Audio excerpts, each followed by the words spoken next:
Just months ago, Thailand's government was being praised for taking early action to contain the coronavirus. To date, it's recorded less than 3,700 cases nationwide and only 59 deaths. But since lockdown was lifted in July, anti-government protesters have filled the streets. They're calling for the Prime Minister to resign and for reforms to the monarchy's powers, which were once considered untouchable.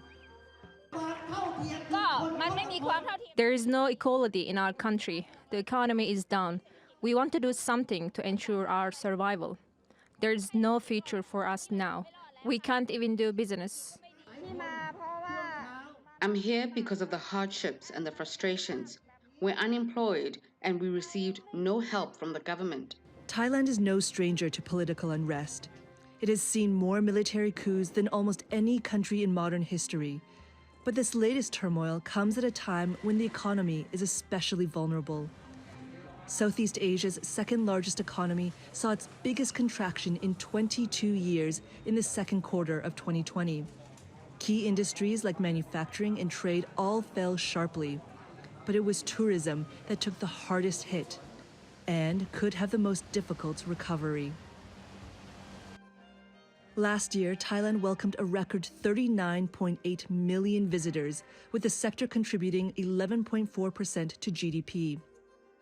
When Thailand shut down its borders in April, all foreign tourists were barred. They've only just begun to issue special visas to low-risk nations this month.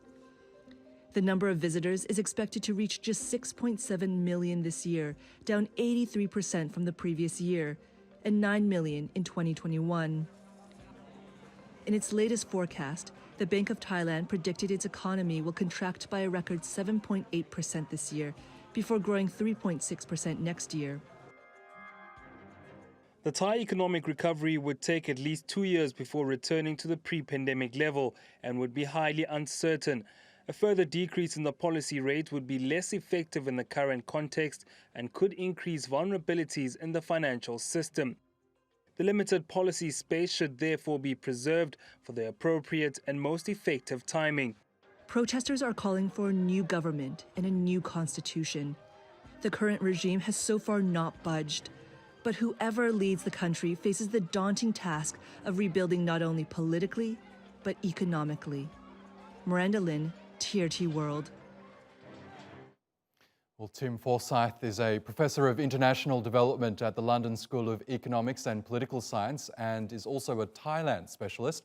He joins us now from London. Welcome to the program, Tim. Now, let's start with some context because we know mass protests in Thailand aren't unusual. We've seen them in years gone by. They've often toppled governments along with coups, obviously. But rarely have they ever been about the royal family, which is traditionally revered. Is this what makes these protests different? And what are the protesters calling for exactly? Well, I wouldn't want to say that these current protests are just about the royal family. I think it's more to do with the stagnation in democracy that's been going on for far too long in Thailand. I mean, the current ruler of Thailand seized power in a military coup in 2014. They then changed the constitution to make it biased towards the military. And then they held general elections, but the head of the military then became head of a party which is now ruling the country again. So I think it's more to do with a feeling that basically there's something wrong with Thailand's governance and there needs to be a greater representation of people and a breath of fresh air. Now, what's brought this to a head? Is it the fact that the economic situation in Thailand is worsening right now under the coronavirus pandemic? But that certainly is a factor. But I also think that there is a boredom, a frustration at the lack of action by the military style of government. I mean, it's not technically a military government anymore, but basically the old military people are in charge.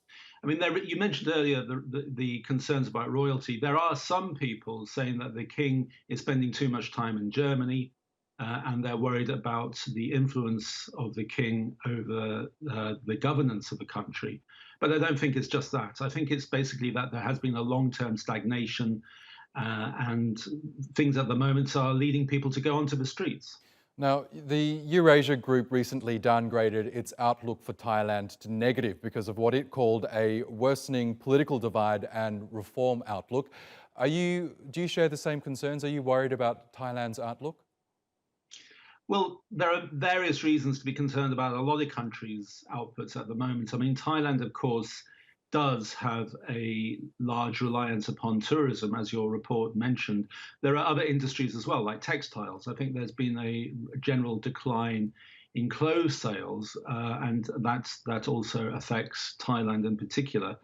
So I think that the economy isn't looking great in Thailand.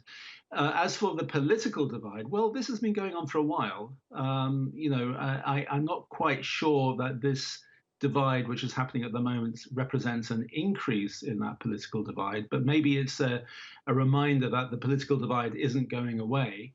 Certainly in the next few years, I think Thailand has to make a decision about whether it hangs on to its military-style government with its constitution, which basically allows the military to dominate the upper house, in particular, of the two parts of the Thai parliament. And I think those will require some very difficult decisions. But certainly, I don't see a major flash happening, but I do see a lot of economic hardship happening. Okay, we're looking at pictures now of thousands of people in Thailand defying the state of emergency that was imposed to quell these protests. Are you afraid that we might see something ugly happening as a result of this? Am I afraid? Yes, I am a little bit afraid, but I suspect it won't happen. I think Thailand has a history of watching large street protests slowly turn into violence. So in 1992, famously, people came onto the streets to protest against the military government, and then after some time, the military went onto the streets and started shooting people. Now, I think that is a possibility because that has happened before, but I would hope that the government of Thailand is a little bit more sensible. So today, for example, they have arrested some 20 people, including 3 of the leaders of the protests. This is a clear signal to the protesters to say, look, you've come so far, but please don't do much more. So we will see what happens, but I think there is a risk of violence, but I'm hoping that the government won't be so foolish as to do so. Okay, Professor Tim Forsyth in London, thank you again for joining us on the program.